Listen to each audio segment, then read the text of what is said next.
I believe it took Tommy falling in love with me for him to realize I can love you and I can love Rah. So Rah must be able to do that. And that was kind of like a big thing in his brain. Welcome to Normalizing Non-Monogamy, the podcast where we interview incredible people from across the entire spectrum of non-monogamy to hear their fascinating stories. We strive to bring guests on the show who have a healthy approach to non-monogamy. However, it's important to remember that everyone does it a little bit differently, and the views and opinions expressed by our guests do not necessarily reflect our own. Additionally, we produce this show for entertainment purposes only. Please be aware that we aren't doctors or therapists.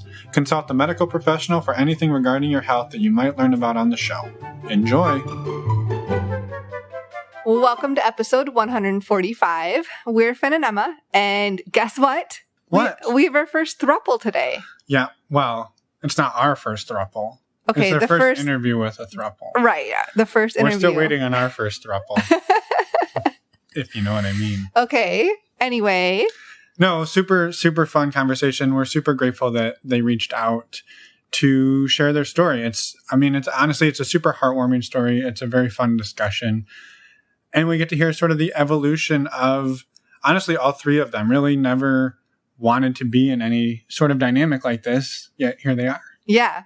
So just for a little quick background, Rah and Tom have been married 10 years, and they met Mel about a year and a half ago. They're going to cover all that. And it's been an amazing journey. Also, one thing to note, Rah is short for Sarah, which is only relevant because later in the episode towards the end, Tom refers to her as Sarah, and I didn't want people to freak out and think I fucked up editing. We didn't. Don't worry. We didn't. We asked them, and they said it was fine. So it's okay. Yeah. Other major important things to note? Well, none. You'll have to wait and listen. You'll have to wait and listen. And we're excited to share this one. Yeah, unless you want to go down the throuple route again. No. We derailed enough there. So yes, thank you to them. And really quick, before we jump into the episode, we are going to talk a little bit about the amazing community that we are working to build here. If you're not interested in learning about that, sad for you, you can go ahead and skip a few minutes ahead. Otherwise, buckle up. It's about to get community driven. Yeah, listen to us for a few minutes. Yep. So first up, what?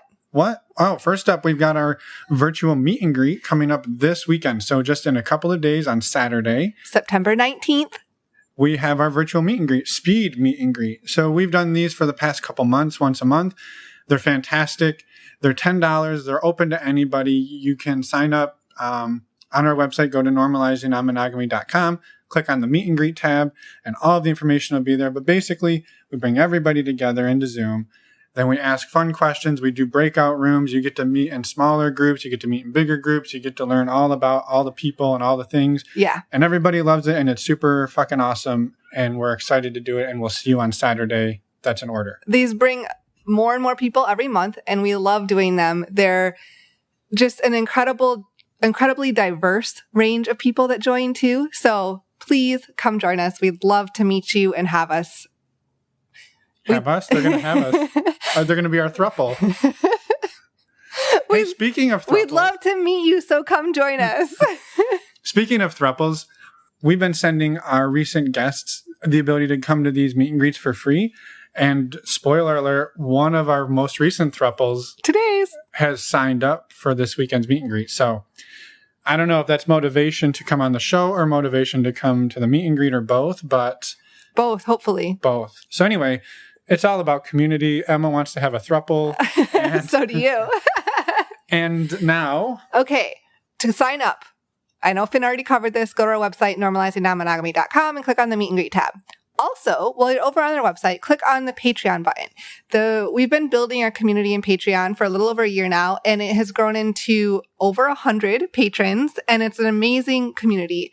And a few things that we're offering. The first, it's tonight, September 16th. If you're listening to this on the Wednesday that it comes out, we have our next women's group call. Every month we do a women's discussion group call. We started this back in like April, I think it was. And then we also have a women's chat group. So if you're interested in any of that, we'd love to have you join us. And then we also do a monthly Q&A where we just have a pretty informal discussion where we answer questions and the group kind of all talks and has question and answer time. And the next one will be on September 30th. That's the Wednesday night. We have 2 of them, one at 9 p.m. Eastern and another one at 9 p.m. Pacific.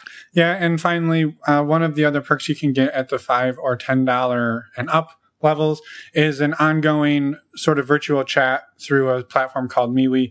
People use it to answer questions, help each other out, get support, share wins. Most recently, talk about the best designed shower. Everybody was sharing their shower and bathtub setups, so that made us a little envious. And the people in New York City who barely have a bathroom. Right. So, yeah, it's a great community, and we would love it if you would love to be a part of it. We would welcome you with open arms. Yes, and just a quick shout out. Thank you so much to those of you who are Patreon members. It just warms our hearts that all of you want to come and join and that we've created this community, and it wouldn't be possible without all of you. Absolutely. Our last thing that we want to do is say thank you to our sponsor for today's episode, Alt Playground.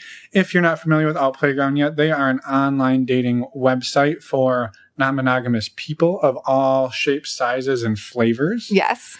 And they are growing. New, exciting news. They have acquired 2 different other swinging websites, Love Voodoo and Swingers Underground. So what does this mean for you? Many more people. Yeah, you just basically, they brought in like a dump truck full of new people and just dumped them in. And so you will now have access to all of the sexy people who are on these other sites. Yes. So it's just another example of the way Alt Playground is really trying to grow and be more diverse. Yeah, and that was a sexy dump truck, by the way. It was like, had like a tight little bikini on. It was really adorable. I think you should draw a little graphic for this ad. Yeah, that's not going to happen. So if you want to sign up, head over straight to altplayground.net. You can sign up there or go to our website, normalizingnonmonogamy.com. And there are links on the resources page along with other favorite resources of ours that do help support the show. So thank you very much in advance for that. And we hope you enjoy this episode. Yeah, let's go talk to Mel, Rah, and Tom. And before we jump in, I just want to say that we jump in the middle of a discussion. Yeah. And we're laughing and it's fun. So you, if you want to right now, start laughing out loud. You'll join right in. And you'll fit in, is what I'm saying. So thank you to listening to us. Should we just start laughing? Start laughing now. Not you, them. No, we should start laughing too. No, not me. Enjoy the episode. Thank you again. Laugh. I am laughing. What do you think? It's surprising that Mel and I are not wearing something matching or tie-dye. We've been doing a ton of tie-dye. A lot of tie-dye. That's awesome. Tie-dye stuff. I could have thrown my tie-dye on. No, you wore it the other day and it's in the dirty laundry. This shirt came from the dirty laundry too. So. You're not supposed to tell them that. It's a podcast. It's a podcast. You can't smell it. No, we can't smell through it. That's true. All right. Well, we'll leave all that in. That's fun. All right. Welcome to the show. We're our first throuple. Yeah. We're super excited. This is a first for the show, and you all 3 seem like amazing people, and we can't wait to learn more about you. Yeah. So maybe we should start with who are you and kind of a high-level overview of who each of you are.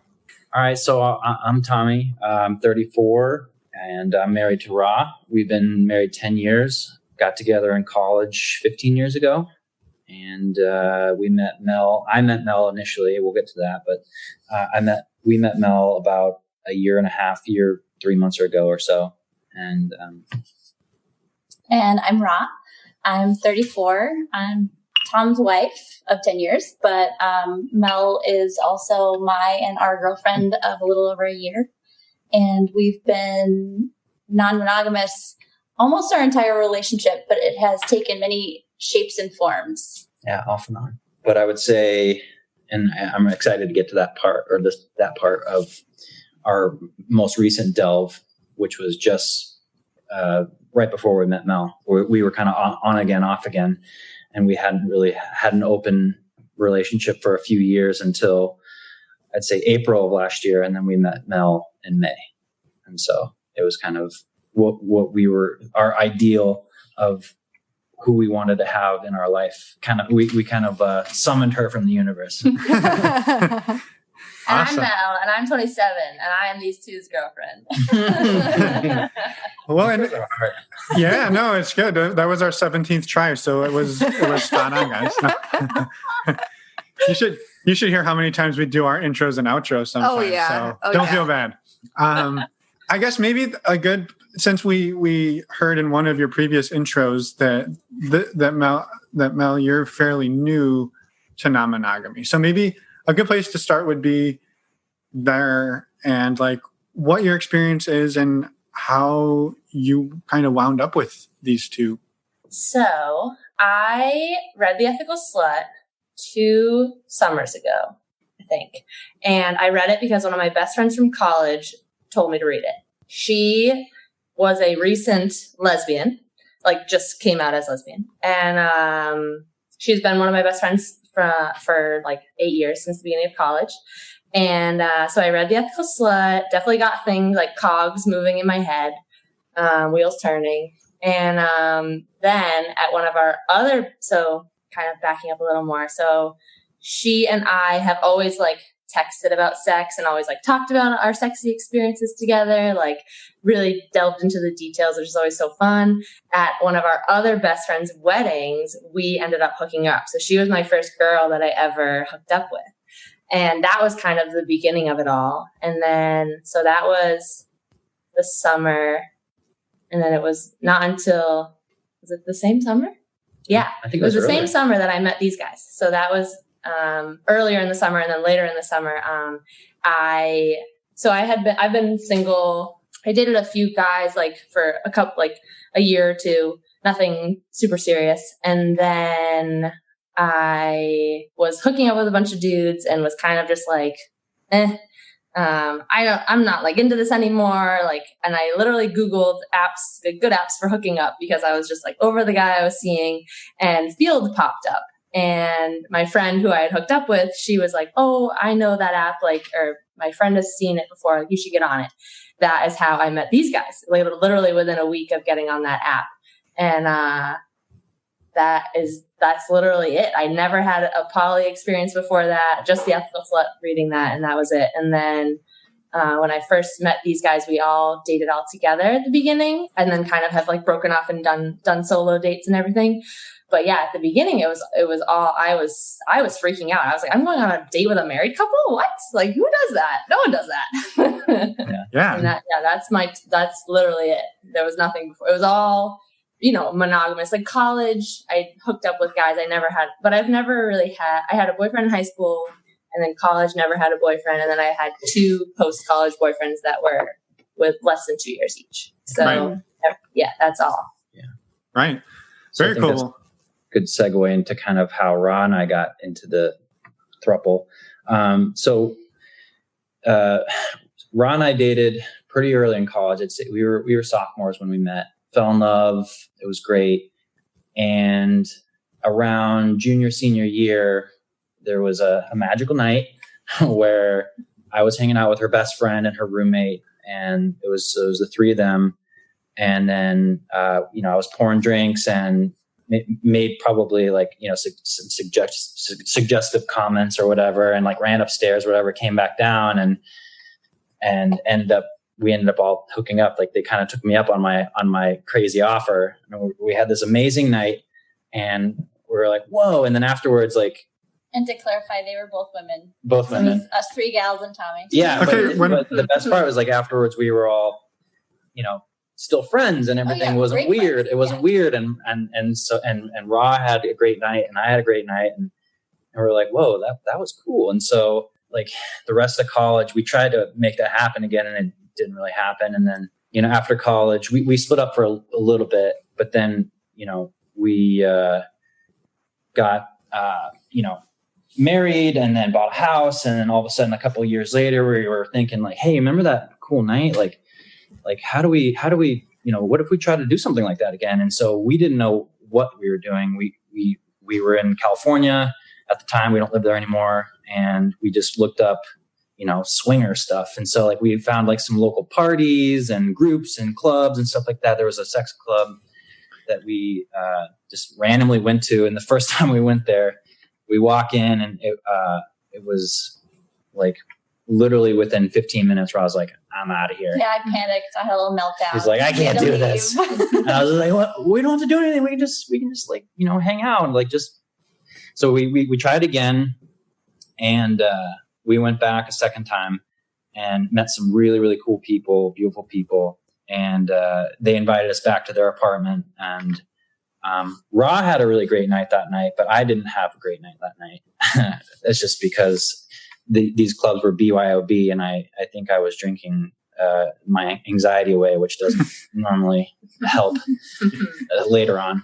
But so anyway, we through them, we made some friends, and then we went to some more parties. We really loved the sex positivity of those, those parties and everyone that was there. But there was just something missing for us. I think, it was, I think we didn't know what we didn't know, honestly. It was mostly about hooking up and very like no strings attached. Long story short, like we ended up, just kind of deciding this wasn't the best thing for us, because we didn't have any communications. Like we had no rules, no agreements. We just kind of went in there blind, and things would come up or things would happen. And the next day we'd end up trying to deconstruct like what went wrong or what went right or whatever. And ended up becoming like more hassle than it was fun. And so we took a break from it for a few years. And then there was a couple that we were really good friends with, and we would hang out with them. We'd go out, and like, they were into us and we were into them. And like a couple of nights, all of a sudden we're like, hey, Rah, like, should I like mention spin the bottle or something? Like that would be fun, right? And she's like, sure. And so we played spin the bottle, and this was this a vanilla couple? Like just it was friends? A vanilla couple, friends of ours, and we were just there was some like electricity in the air, and like Rah and I had a little experience with that, and they had none. But just what I think it was, that was a great night, and we actually ended up hooking up with them at a later time on Rah's 30th birthday. But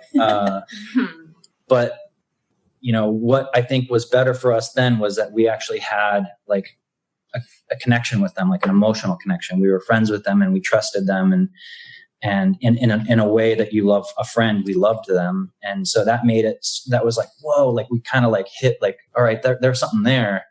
And so that you had been missing in your previous experiences. Yeah. The random people, the randomness about it was difficult for us. And cause like, we didn't really know them, didn't necessarily trust them right out of the gate or whatever. I think that was a big part of it for me, especially as far as being comfortable. So I'm trying not to like belabor the whole story, but like you're just fine. This is the point. So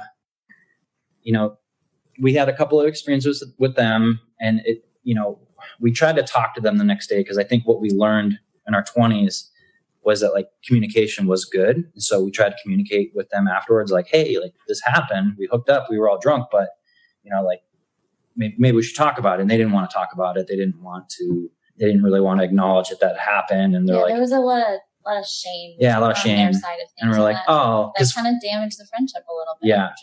And for us, it was like this amazing positive experience. We're like, wow, that was way better than anything that we had like happen in our 20s. And so like, we didn't really go any farther with it until, a couple of years later, about a year and a half ago, I think Rah stumbled upon some articles or blogs on polyamory, and she did some research on her own, and then, kind of, I'll let her give her story, her side of the story, but, she brought it up to me, and then we started just, really kind of delving into like what that was, and, kind of talking about what the idea, because the fun and the excitement and all of that about the non-monogamy like was still there in us, but we didn't really know what we were doing. So we just started like, how do we figure this out? And so why don't I let you kind of talk about your side of the story? Because she was actually the one who initially brought it up with me to like, hey, we should try this again, and here's how I think we should do it. And I was initially skeptical. I was thinking like, whoa, like, you think we should like love other people or really start having like connections with other people? Cause like, that's scary. That's really scary. So why don't you kind of like talk about where it came from, especially with our friend?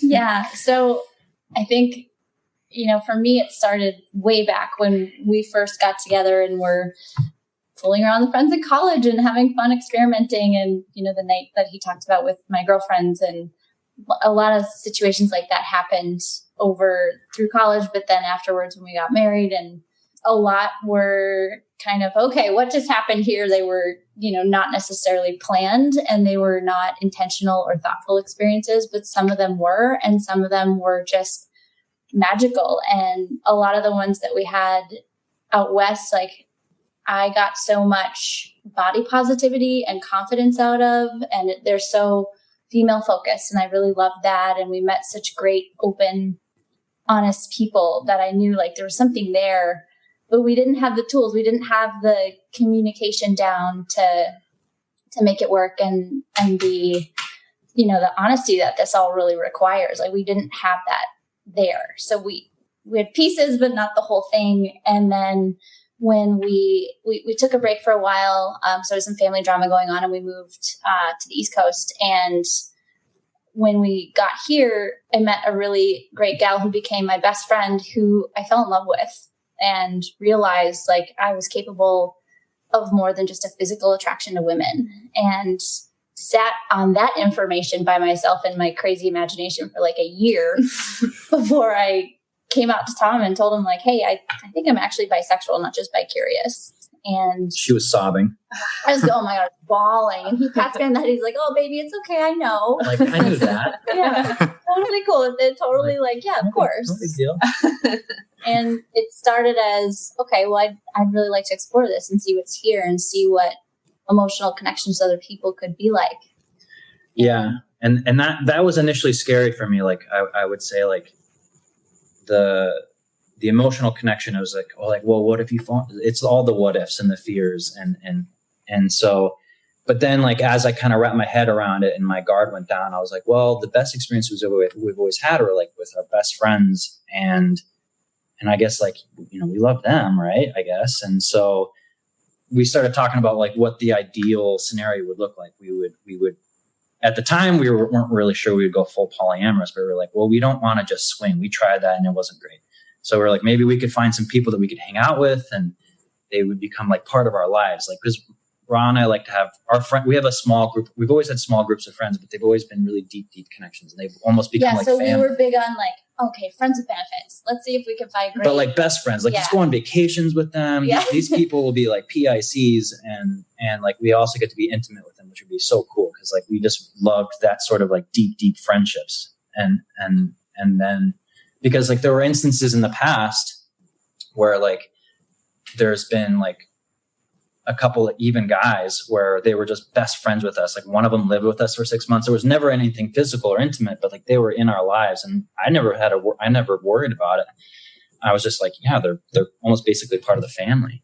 And so we were like, well, okay, so what if we could find someone who's like that, but then we could also fuck. And so we started Googling how to, like, okay, what's the next step? We should like try to get online and use one of these apps. We went to school. I mean, yeah, we started looking. We knew, okay, we have something here, but we're way over our heads. Let's just research the heck out of this and start doing homework. Yeah, and going on the app. And then we started having check-ins. I mean, almost on a daily basis at the beginning, and then weekly. It was hours and hours of just dozens of hours of conversation. Like, what about this? Like, and just reassuring each other, constantly reassuring that this is what we want and how we want it and the ideal situation. And so we get on the app. We're like, all right, well, we might as well just like start trying to like reach out to people. And we would always go through the app together, and everything was always together. Like, like no, yes, no. And just to be nosy, was this Field or what? Yeah, Field. Okay, yeah. Field is really the only app we used. Field, yeah. Go ahead. Sorry, I didn't mean to interrupt. No, don't worry. So I guess this is probably this is like the fun part of it's all been fun. I know, but this is like the magical part. Well, real quick before you dive into the magic, I wanted to understand what had you and Rah determined was the magic formula that you were looking for, right? Because you said, well, we've had men live with us and they became family. Like, had you talked about like, maybe it's another guy, maybe it's another couple, maybe it's another woman. Like, what did you determine was the like the holy grail that you were seeking? Yeah. I would say it wasn't necessarily about gender or couple. It was more people we could connect with on a deep level, be really honest about, talk about all these things, have that good connection and communication, but then they totally respect our relationship and aren't here to make waves or anything like that. You know, it complements it really well. Yeah. I might walk that back just a little bit, because initially I was, you know, petrified of single guys and whatnot. So like, I think my initial comfort zone was around couples and single women. Like most people get into this, single women, like just like a third, like a girl, you know, was like the best case scenario. And then we were open to the couple thing, but you know, it took me months and months and months of a lot of hard work on myself to become comfortable with, you know, a guy. And that can be, I mean, cause that's since happened, but where Mel came in was, really early on in this. Like I'm saying, like our first conversation, this coming out conversation with Rah was in April. And then I met Mel in May in the wild. And then we all went on our first date, like at the end of June, first part of July. So it was like, we hadn't really met that. We hung out with one couple and like fooled around with the lady, the wife in that couple on our own. Like that was our first experience since opening things up. And that was a one-time thing. But I met Mel in the wild randomly one time, like on my way to meet Rah at a happy hour. I met Mel, and we had this interesting 5-minute conversation, because they're both captains. They both are into like, you know, being boat captains. Rah is a sailor and Mel is a boat, like a, you know, motorboat, captain. And so, you know, I was like, oh, my wife's a sailor. And we just had this great conversation and then I just like walked away. Well, no. And he said to me, oh yeah. I know this is crazy, but you should come sailing with my wife and I tomorrow. And I was like, that is the weirdest thing I've ever heard in my life. Like, I can't, I'm busy or I have to work or whatever. Yeah. And that's the only thing I remember from our initial meet. And then he shows up to me and he's like, I met this great gal. She's a captain. I'm like, great. Did you get her number? He's like, no. Yes. And this was like totally in the wild. And this was like all like in the initial part of, so I was like, I felt comfortable with telling her that. And I felt comfortable with, you know, talking to Mel, but like, hey, you should come sailing with us. So then like, yeah, like fast forward a couple of weeks later, and it was like, you know, we were brushing our teeth. I was brushing my teeth in my underwear in the morning and like going through the app. And I was like, holy shit, this is Mel. This is the girl I met that day. And I was like showing Rah, I was like, this is her. And because like, you have to like, just like some of the apps, you have to both like each other in order to be able to send a message. So I liked her, but I couldn't send her a message. But so I showed Rah her profile. She's like, oh, I think I matched with her. And so I was like, oh, so you can send her a message. And so she sent her a message. I was like, send her a message. So then I get this message that says, hey, I know this is crazy, but I'm pretty sure my husband met you like a week or two ago. He was meeting me somewhere and he had all these things to say about you. Like, I think that was kind of it. That's all you said. Yeah, like message. And I was something like, about sailing or whatever. And I was like, huh, yeah, I do remember him actually. Yeah.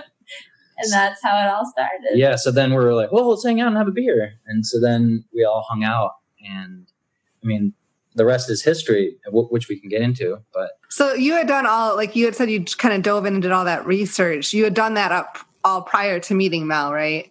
Yeah. Yeah. But there's actually a really interesting piece about meeting Mel and finding her profile, because on her profile it said, like her first line was like, ethical slut. An ethical slut. And I was just like, what is it? What is an ethical slut? And I was like, whoa. And so, and I told them, I think I asked you, have you guys read the ethical slut? Like, no. And Rah was like, 4 days later, I finished it. Really, like, so quick. Yeah. So then she's reading and she's crushing it. I'm like in the hammock with her, and she's like, oh my God. I was like, she's like, where was this book 10 years ago? This is so painful. I should have read this from the beginning. Yeah, this is so painful. Oh my God, we screwed up so many times. And so then I read the book and I was like, Jesus, you're right. And so that book definitely gave us so many more tools, like everything that we were like craving to like learn about and how to do it the right way and ethically and openly and honestly. And so like we got that through Mel, which is like another like serendipitous thing, I guess, if you will. Well, and I was curious on Mel, your behalf, when you got on Field, was it mainly to explore the outlet of other women, or was it like you were interested in non-monogamy and couples because you had now learned a little bit about it by reading Ethical Slut? It literally was none of those reasons. I was not. I read The Ethical Slut, but The Ethical Slut is very couples based. It's very like you are trying to open your marriage, or you are in a marriage or in a couple. So I learned a lot from reading that book, but I don't know. I definitely was not prepared to date married people. Like that was not my plan. I didn't even think dating was on your radar. No, I didn't even really want to date. I kind of was happy that I was single, and I had been in a relationship for 2 years, and it had ended at the beginning of the previous summer. Yeah. So it had been a whole year of single Mel, and I had been kind of like amped to explore that. And I had just hooked up with my friend who's a girl. And, but yeah, and honestly, I got on Field to be like, cause I'm sick of this dude that I'm currently hooking up with. That was the reason. So there was no real poly reason. It was, which is crazy. You're just looking for something new or something. I guess so. I guess, yes, I was thinking poly world, but I was thinking, me and dating multiple single humans or multiple humans. I was not planning on becoming a throuple with anyone, especially people who have been married for 10 years. Yeah. No. And at that time, like Rah and I were just thinking about trying to find really cool friends with benefits. Like we weren't even in the realm of being like, all right, let's find someone to fall in love with. Like that just kind of naturally happened over time. Yeah. Right. Well, I think maybe it would be fun to hear, not that it wouldn't be fun to hear from your perspective, the married couple, but Mel, your first date with a couple, like you're going on a date with a couple. What is that like? So I couldn't even eat dinner. I had one slice of pizza, and my roommate forced it down my throat. I was like, I am so nervous. I'm freaking out. I drove to meet up with them, met them at a bar. And I'm always nervous before a date, but once I get with the people, I'm always fine. So it was great, very fun, but I definitely got drunk. And so we ended up going back to their apartment, but just, they have 2 dogs, and Tommy was like, do you want to meet the dogs? And I was like, of course I do. I love dogs. So we had another drink out on the balcony, and it was amazing. And I remember talking, we kind of talked about sexy stuff, and I was like, well, that was after the fireworks though. Oh yeah. We watched fireworks because it was right around the 4th of July. That's why we invited her back. We weren't going to invite her back, but we're like, if you come back, we have a no play on the first date rule. Yeah. It's like this means nothing, but there's fireworks right outside our place. If you want to come see them. Yeah. So we went to watch fireworks, which was a pretty magical experience. And I was totally, that was an out of body. I feel like I was just this is crazy. And they're both so nice, and they're both so hot. This is crazy. And then they walked me out, and Tommy said, is it okay if I kiss you? And I was like, uh-huh. And so then right outside their apartment, he kissed me, and I was like, I think I should kiss Rah too.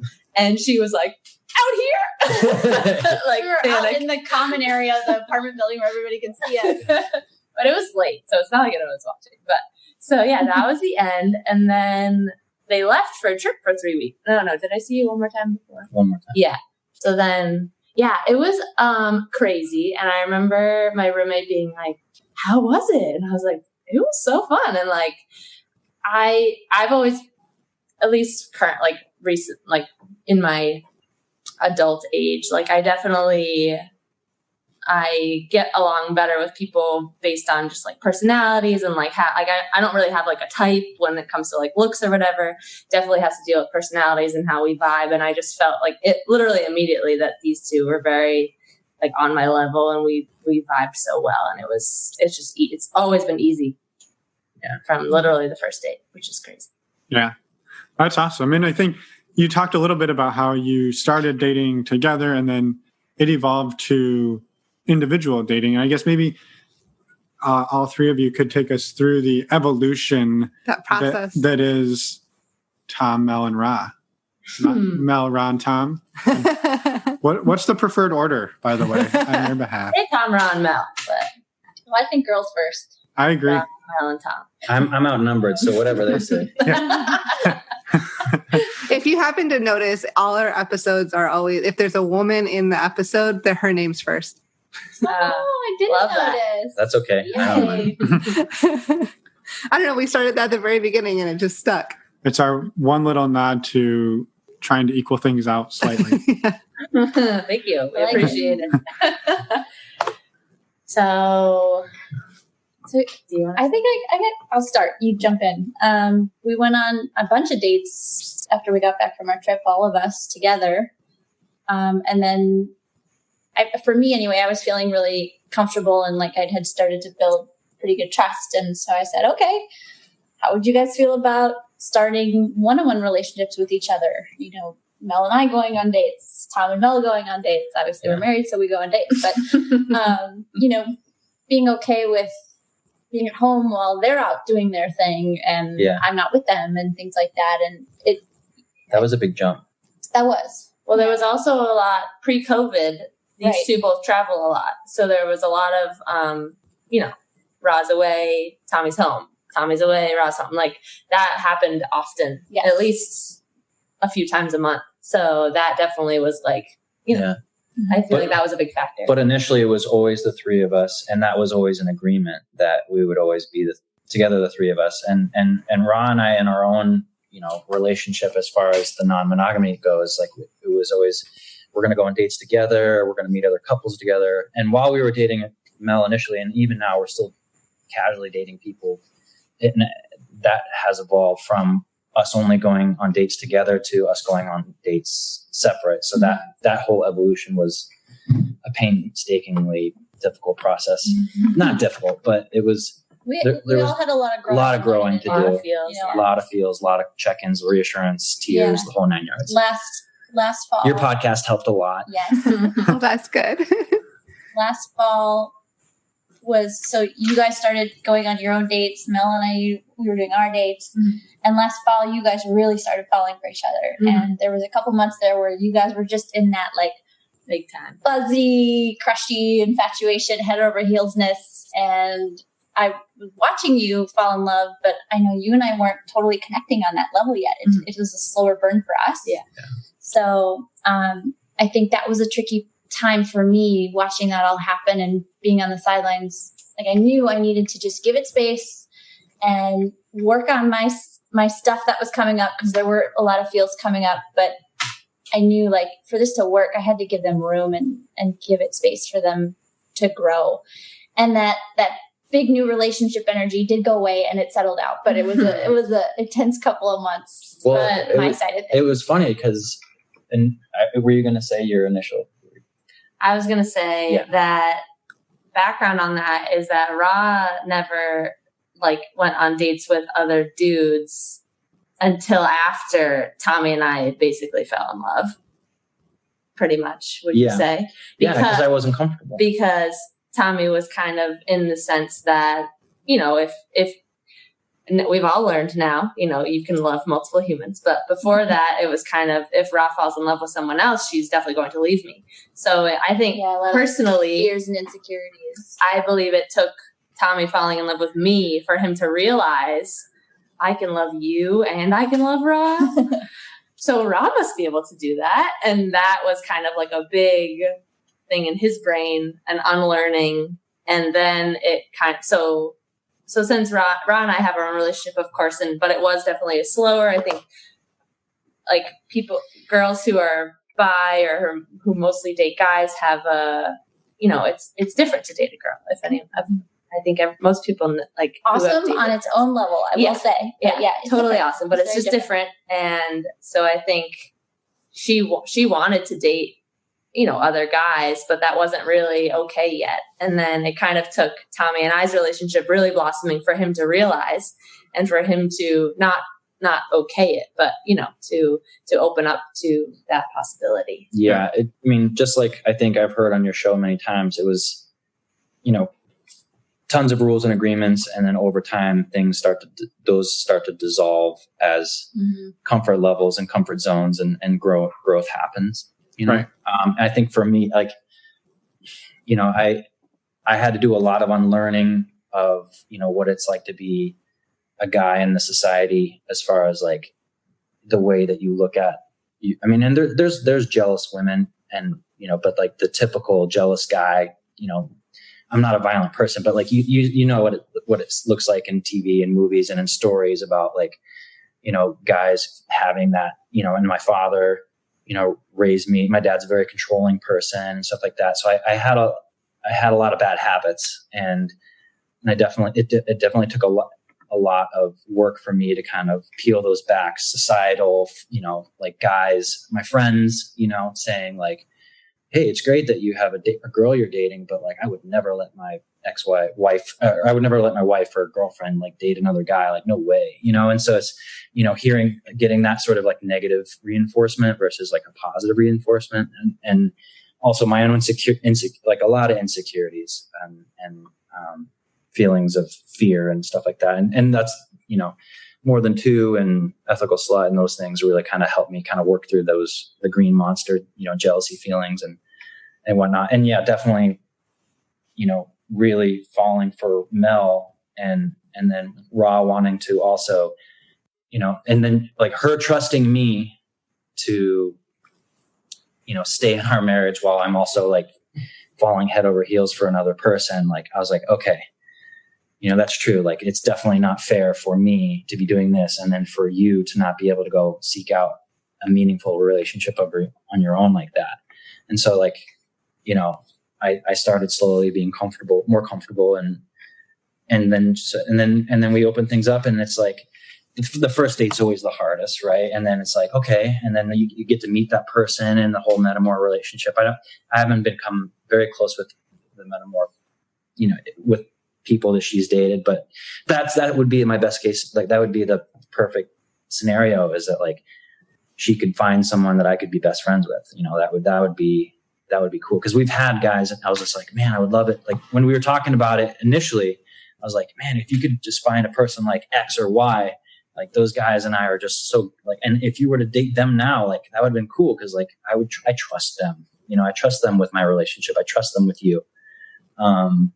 And so that was definitely really hard for me, but it's gotten a lot easier. I mean, it's still not easy, but it's gotten a lot easier. And Mel going on dates is always difficult initially, but it's, you know, it's just a lot about trust and communication and those things. I think the shift is that, you know, you said you trust that guy with your relationship, but the thing is you just have to trust Mel.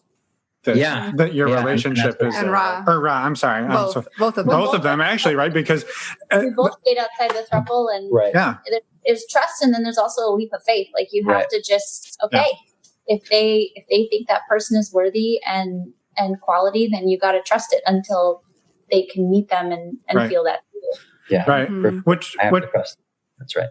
Yeah, which is one of the questions that I had, which is, then it sounds like all three of you are now, like, you're a primary throuple with additional, like, I don't know if you do hierarchy or not, but like secondary or outside partners that you each date individually on your own as well. Right. Yeah. In non-COVID times, yes. Yeah. Yeah. We try to not be hierarchical about it, and just, I mean, obviously there are natural hierarchies if Tom and I live together, and time is a limited resource, but beyond that, we try not to put hierarchy and limits on it of, oh, you're secondary and you get X amount of time with me and things like that. We try not to do that actively.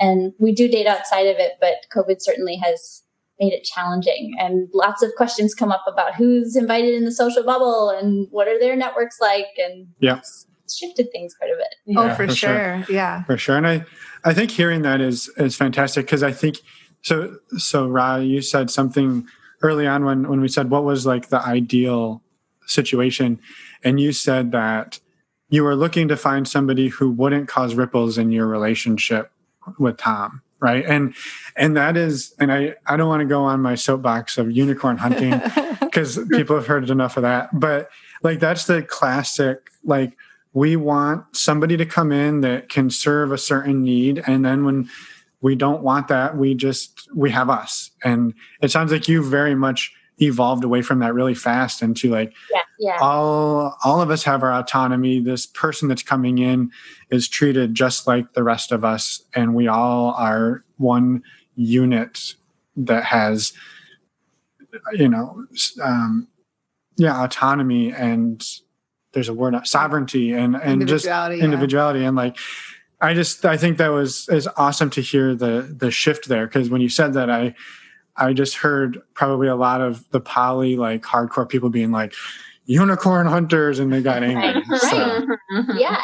And, we see that now too. And I think that that's been cool to see ourselves evolve from there, and quickly, only a year. But it's interesting now, like we don't necessarily look for people or try and date and meet people thinking, oh, don't make ripples. Now it's like, there's going to be waves. There are going to be ripples. It's how we deal with them. It's how we talk about them. Mm-hmm. And can we all just, agree to be good humans and get along and trust each other? Yeah. Yeah. And 2 of the 3 of you are boat captains, so it should be no issue. Exactly. Our group text chain is Tom and the captains. There you go. That's perfect. So I'm curious, where do you 3 see this going in the future? Do you have any? Have you talked about that? Oh yeah. You're looking at me, both of you. Okay. Yeah. Well, we have big things on the horizon. Tom and I really want to start a family, and are going to try, hopefully, to get pregnant this winter. And we've talked about that extensively, all of us. We're not expecting Mel to move in and start parenting or anything like that, but I fully hope she remains a partner and supportive to both of us as we go through that, major life change coming up. Yeah. Yeah, we're kind of, Rah said a great thing like a few months ago, like, this is our life, and I'm fully like wanting to write all the rules. So like we get to choose what we want to do. Like if I move in, if I don't, if whatever we do, like it's not, we don't have to follow anyone else's rules. We get to make our own. So we're definitely playing it by ear, and just like, feelings are going to change. Things are going to change. It's going to be, things are going to happen. But I agree with Rah. Definitely feel like we got something magical here. So yeah, for me, I always think of the idea of like chosen family. I want to build a big, awesome polycule of friends and lovers who all help raise each other's kids and are happy, and like even could all live together, which is, I know sounds crazy, but I love that idea of like you choose your family members and invite them into your world. Yeah. And group parenting too can be so much give so much value. Mm-hmm. Oh yeah. What's interesting is that like I think we had so much, I think, initial structure to all this. Like, all right, this is how this person's going to fit into our world, and we have more. We definitely have gotten away from hierarchy over time. Like to where we are now, we seem like I feel like I feel very evolved, and we've come so far. But initially, there were a lot more rules, and there was a lot more structure, and the future was like written. And now, I feel like, it's open ended, and that makes it very kind of like exciting. It would have been scary back then to think about that, but now, with all that, has evolved with just the 3 of us, and like who knows? Like, I don't fight. We don't really fight. I think getting here was not just easy. There were a lot of bumps and a lot of difficult conversations. Mm-hmm. But I feel like now nothing's off the table. Yeah, nothing's off the table. It's all worthy of a conversation. It's like, all right, well, if there's somebody who wants something, we just need to talk about it and try to make something there's work. no, like you said, there's no rules anymore. It's all just like, we just need to talk about it and communicate, and then we decide. There's no hard lines. And as long as everyone's needs are met or compromised and stuff like that. It's been an interesting journey. And I'm really excited for the future too. And I wanted to go back to your point about sovereignty and independence, because I feel like what has been interesting for me, just quick about that, is, I kind of felt right before all this was going on, we moved out to where we are now. And I definitely felt like I got into a little bit of a codependent mindset. And I think sometimes maybe a lot of marriages are codependent. The people are codependent on one another. And, my happiness was our happiness and stuff like that. But this has all really allowed me to grow in my own independent way. And I think that's been some of the best side effects of all of this as all of our personal individual growths. It's been really, really amazing to have the freedom and the autonomy to do and say and to be honest and to seek out new experiences and stuff like that. That's probably one of the better things about all this is the growth. And just like our communication. Like I've only dated a few people. I've never been married. I've never been married for 10 years. That's like an insane, in my head, an insane thing that these two have done. And so like they, you have to have pretty good communication if you're going to have been married for 10 years. So theirs is like, pretty good. But I have never been this open with partners before. I've never been able to just like talk about, like within, I don't even know, like 2 or 3 months of dating these guys, it was like, I have put a lot more on the table than I ever did dating my past few boyfriends for however many years. Like, so that is huge for me, being able to talk about how I feel. I'm a very emotional person, so there's a lot of tears all the time, but it's like, I really just got to get them out. And then, it feels great. And I've never been this open ever. And it just feels like I've been a happy person my whole life, but I feel like just exponentially happier. Yeah. So you kind of answered my question, because I was going to ask about what some of the benefits you've seen to each one of you throughout this process. And it sounds like for you, Mel, it's just like the communication is a big one.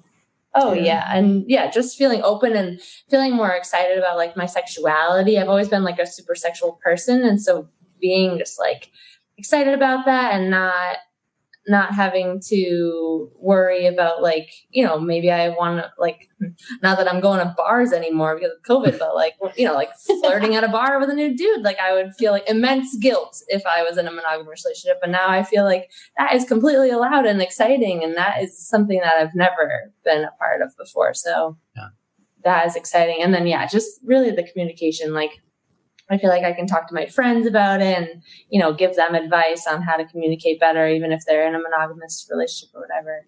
That is huge. Oh, yeah. We haven't talked about this, but this is a big thing. So one of the benefits for me, big time, is family. We're all open and out with our families. And in fact, I was just going to say that. Mel came back with us to the Midwest and like met my family in real life and spent the week with them. And it was magical. Yeah. It went so well. And they were, all loved each other. And I think we were picking on Tommy a lot. And it was, just really wonderful to get to bring in a new partner. And they've all been super supportive of it. And I think it's made my biological family we've gotten a lot tighter because of it, because there's this new openness that exists. It's cool. Yeah. That was going to be one of my questions too. So. Yeah. Well, I'll take a step back and answer your question too, as far as like, I think, the radical honesty, like right at the beginning of our whole, initial delve into this was a big dump of the secrets box, and everything just went on the table. We were like, just past crushes, past, oh, I got drunk and kissed someone or whatever. And like, whatever, everything on the table. No secrets, no more, never a secret. Like we've just had pure honesty, pure, like communication. And I think that is honestly, it brought us so much closer. Like Rah and I were always very much in love and like always happy. Like our friends always like, loved our love, and loved like we were always a fun couple unit, like, it seemed like that, but like, anyway, it's just like, we always got along and we weren't the couple that were like, the guys over here and the girls over there. It's like, we were always hanging out at the party and like everything was always great and just, very little drama to begin with. But like, this has just like strengthened our relationship, Rah and I, and then, which has paid dividends in my relationship with Mel and my relationship with myself and other friends and other family and stuff like that. Is just really, really just being completely honest with ourselves and other people like that, and doing it really healthily. Like the communication is really on point, which is great. I think it was, one thing that I wanted to say I thought was super impressive, and maybe you'd be willing to talk a little more about it, Mel, is that like you jumped into, and this isn't to downplay the communication on all of your behalfs, but like Mel, you jumped into like a relationship with a couple, something you've never done, right after exploring your sexuality. And then on top of that, you're like, well, and I'm also going to just be non-monogamous and date other people too. Like you like went from like 0 to infinity, like really, really fast. And I think that's impressive. And the growth there, I mean, again, on all your behalf, but like that's a crazy evolution in a very short amount of time. Well, I will say that I definitely went all in quick, and then I had to reel myself back in because I was like having deep feels for Tommy and Rah, and I was trying to also date other people, and I was like, hold on, I don't think I can do this, like too much. So I definitely had to reel it in, and I just started kind of trying to date other people like more recently. So I would say when was that? Like, when did I stop dating other people? I don't know. Like winter. Yeah. So it was like probably a few months in, I was trying to do everything because I always do that. I'm a yes person. I don't say no to anything. I'm like, yes, I'll do everything. I don't want a day off. No. And so, yeah, I definitely hit a pretty hard wall, and I was like, I don't think I can do this. So I was fidelitous with these two for a little. And then I just kind of I kept my fields for the whole time, but I just kind of started looking for more people more recently. But yeah, I definitely did. And I had a large growth spurt. And I thank you for saying that. But yeah, it was not easy. She's also not giving herself enough credit. Mel is more mature than Tommy and I combined. And probably one of the most emotionally intelligent people I've ever met. So she's got a lot working for her. Yeah. It's just all in the front. I just cry as soon as we talk about anything deep. And then let it out. It's good. I can't hide anything. No, I think that speaks to what Tom was saying about the radical transparency and the radical honesty. Like in a dynamic like this, you all have to be honest with each other and yourselves. Otherwise, like, yeah, it might work for a little while, but ultimately, like, grievances are going to grow and build, and they're going to bubble up, and it, like, you might as well get them out there in the open right away.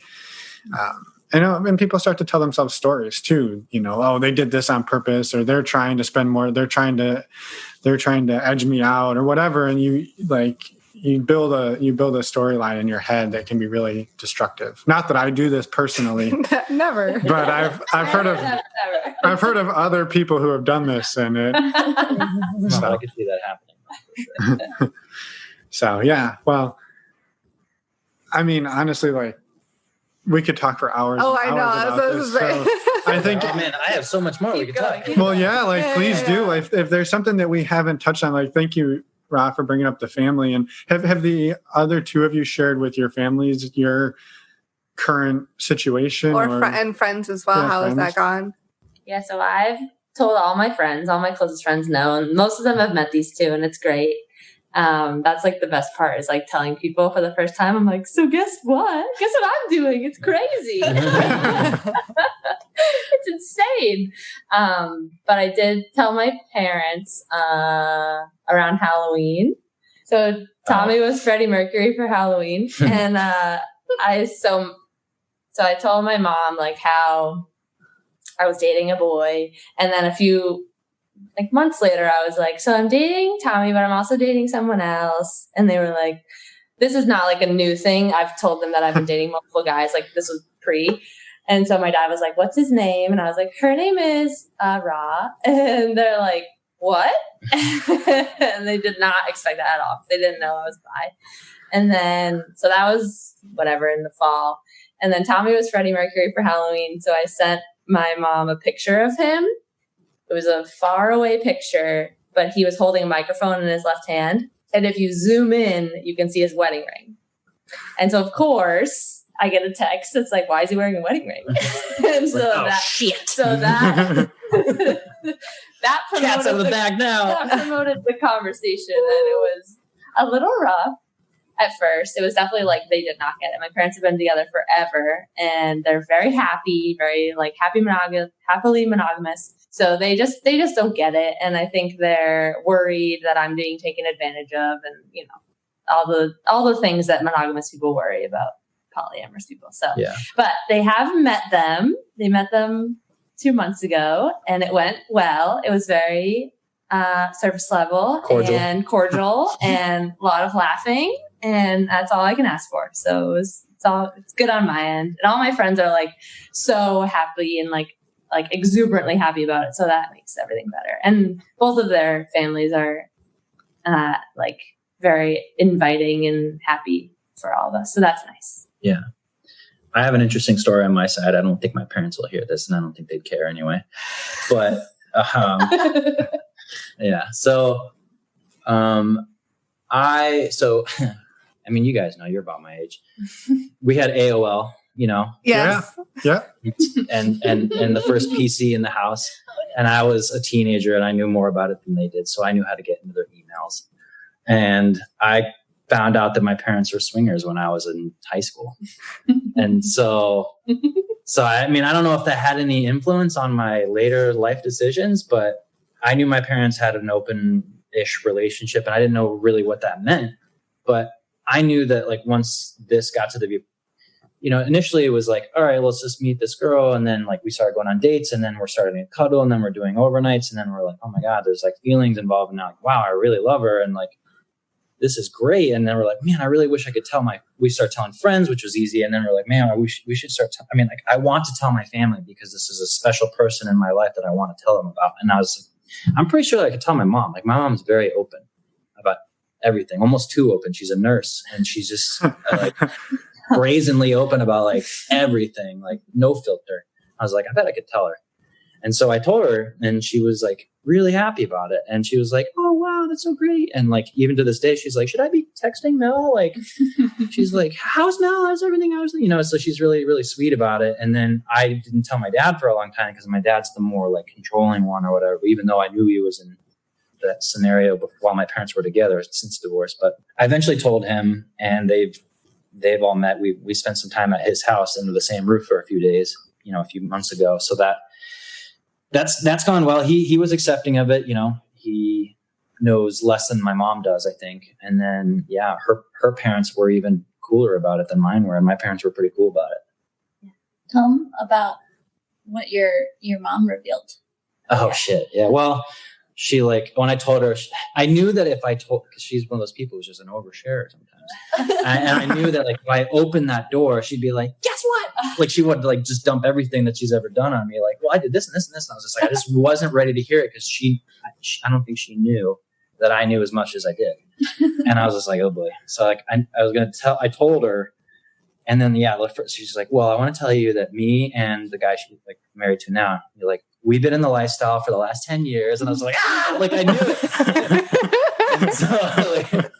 so yeah, they're very much still, I guess, in the lifestyle. And so I was like, okay, great. So that made it even easier for us. My mom was the first one to meet Mel, and we all went bowling, and it was right around Christmas. Yeah. And then Sarah got the courage to tell her parents. You told your mom first. Yeah, my mom her first question was, has the flame gone out between you and Tom? I'm like, no, all is well. And then she was like, oh, my experimental kid, when she was kind of wrapping her head around it. And then was like, okay, that's awesome. Good for you. Whatever makes you happy, as long as it's healthy and, you know, things are good between you guys. Great. Good for you. And then I got the courage to tell my dad after brunch and a little too much champagne, and told him. And I was nervous because he's a more, him and I are really, really close. And I was worried about doing anything to our relationship. And he cried, which he never cries. He's very like stoic Midwestern guy, does not cry.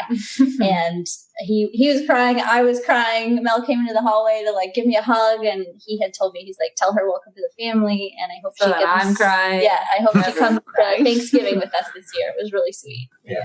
Oh, that's just amazing. Like I love those stories. That's just even though there's some road bumps, even though there's some speed bumps, it's still goosebumps. It's still such a heartwarming like welcome from the majority of people that you've shared it with. Yeah. Yeah, it's been really well received. And Rah owns her own company, if you will. She's independent contractor type thing. But I'm still in like the professional world. So I like worry about certain people getting wind of it, because it's just, my company is a big one. And so it's like, I'm sure there are people that within my company that wouldn't be cool with it. So I have to be more secretive on that side of things. But otherwise, we are open with everyone. Mm-hmm. Yeah. Right. And everybody knows Mel. She's over all the time, hanging out with us all the time. They kind of expect we travel as a unit now. And like when we get wedding invites that say +2, it's not just a +1. Yeah. That's awesome. Yeah.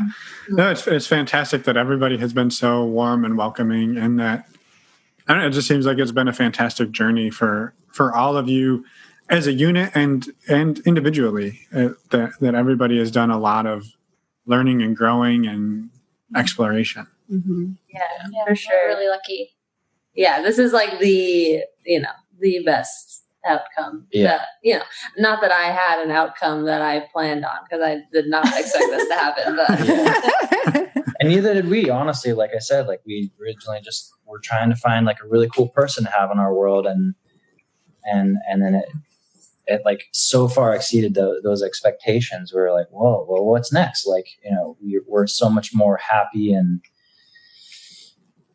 like we kind of like slap ourselves like, is this real? Like, is this real? Like life, and so, couldn't be happier. And it's just very surreal. Yeah. Well, is there anything we haven't talked about that you were I know. I feel dying to talk we could about? ask a whole bunch more questions, but we'll just have to come on for a part 2. That's right. We could do a part 2 and get into more of the details. Mel and I are just about to like celebrate our first our 1 year our solo date anniversary. Yeah, our 1 year. Weekend. Yeah, that solo date came up kind of an accident, because Rah and I were initially talking like, well, maybe, could we spend time one-on-one? And just so happened Rah was going out of town last minute when we all had a trip planned. And so then Rah was like, why don't you two just go? And so Mel and I went on this little, day trip to a really fun place out here. And we had a blast. And that was like where Mel and I really kind of like our relationship took a giant like leap forward, was that day. And so we're going to the same place. We're going to the same place. Staying for the whole weekend. Same place, same day. And that'll be fun. Has Rah, you talked a little bit about how like when that initial like fire was starting to burn really hot, it was hard. And maybe this is a question for all three of you, has that maybe blossomed into compersion at this point where now? Yeah, totally. Okay. Yeah. Definitely. Yeah. I mean, at first, new relationship energy is a lot, and we had to create some new agreements about things, because I think there's a lot of intensity, and there were plenty of times where you guys like just clearly like needed to be on your own, and it was better if I wasn't there. So we worked around it, and I think figured out a good balance, but it did settle, and now it's such a cool thing where if Mel and I are hanging out around a date, you're probably wherever you are just glowing, like gleaming. You're so happy that we're happy. Yeah, I love their love. Honestly, seeing them go on a date and seeing them hold hands and seeing them wink at each other or something like that is just, I literally get like the fluttery of like, oh, that's so awesome. Like it makes me so happy. Yeah. And it's cool for me because we've been together so long. It's amazing to see, because you're a very good partner and very romantic and thoughtful and all that, and seeing you shower somebody else with that love is cool. I like that. I think I have the hardest time with it, which is so silly. They're the married ones, and I should just be used to it. But I know I've definitely grown. But I just get FOMO because I'm like, I want to be there. I want to do what you guys are doing. Can we all do it? But I just listened to the multi-amory episode about compassion, and I don't know why, but so all of a sudden I'm just like something's clicked in my brain, and now I feel like pretty good about everything. But I definitely go through waves. It's just a big roller coaster. Yeah. Well, I mean, in any relationship, there can be mismatch or different imbalances and everything. Yeah. And it's natural for that feelings to come up at different times. So, oh my God, the first 2 months of COVID, all three of us were the only people we were seeing too, very much on lockdown here. And Mel basically. I mean, it was basically every day who's gonna cry. Tommy would go up and then down, and then I would go up and down. It was like, but we did do days, so it was like two of us weren't crashing on the same day. We did a pretty good job of swapping off, but yeah, we were. Oh my God, those were some rough months. But we also had probably one of the better quarantine stories. Oh, yeah, we gotta talk about the fort. Oh God!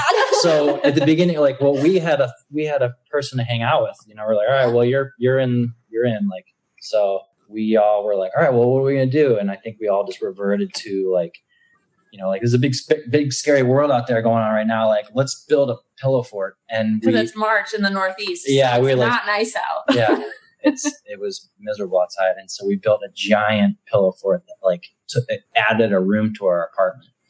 And no, it took over a room. Yeah, our living room became a giant den. It was an outdoor pillow fort. It was awesome. And it was up for 3 months. 3 months. Yeah, it was so cool.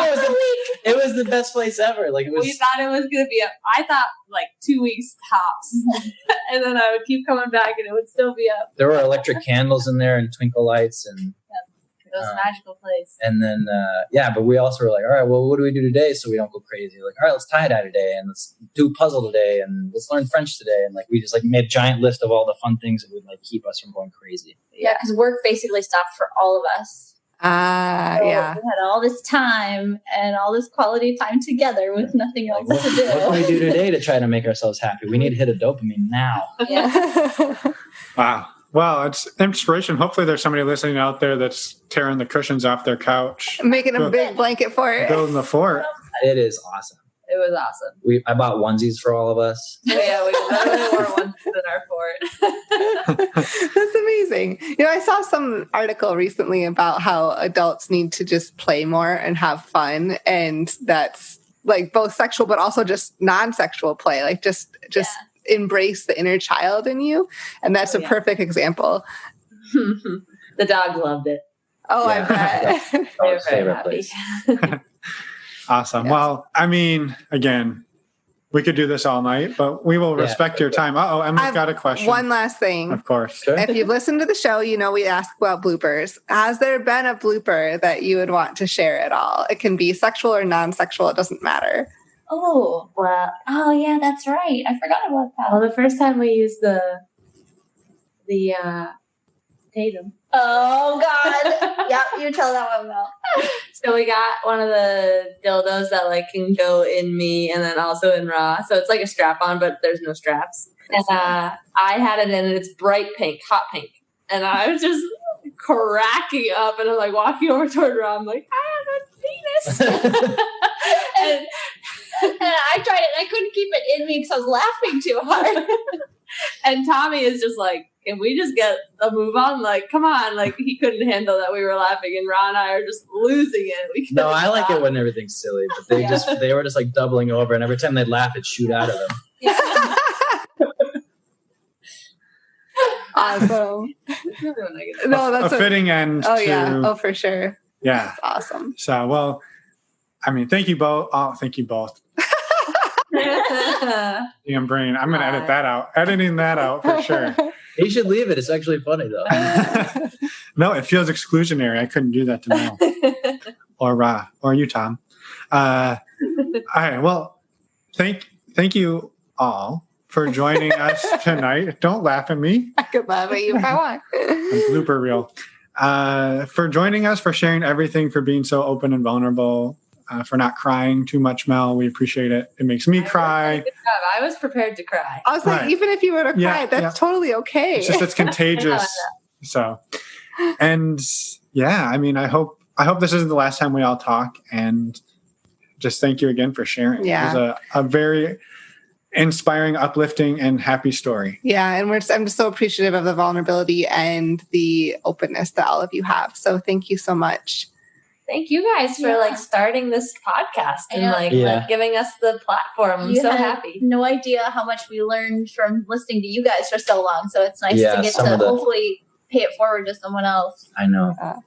I was like, hey, maybe they'd like us on their show. I mean, I haven't heard a throuple on there, and like I was finally feeling like, because like I didn't know my ass from a hole in the ground a year and a half ago or so, and I don't think you can use that saying anymore.